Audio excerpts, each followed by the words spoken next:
Hello, in this video I'm gonna show you how to install iOS launcher on Xiaomi 14T and 14T Pro.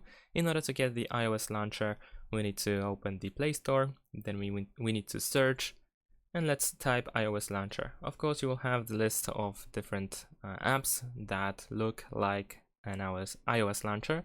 I'm gonna choose this one as an example, and let's press install.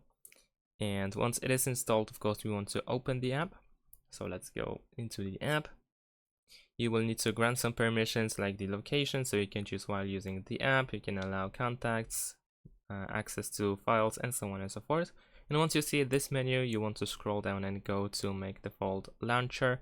You might see an ad, so let's wait 5 seconds and then let's skip the video. Let's close the ad. Let's press OK. We will switch to the default home app. So let's choose the iOS launcher.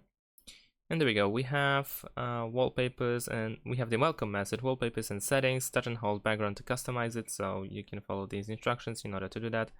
As you can see, we can switch it pretty quickly.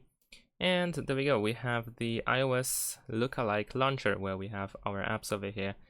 And that's pretty much it. Thanks for watching, leave a like and subscribe to my channel, and see you in my next videos. Bye.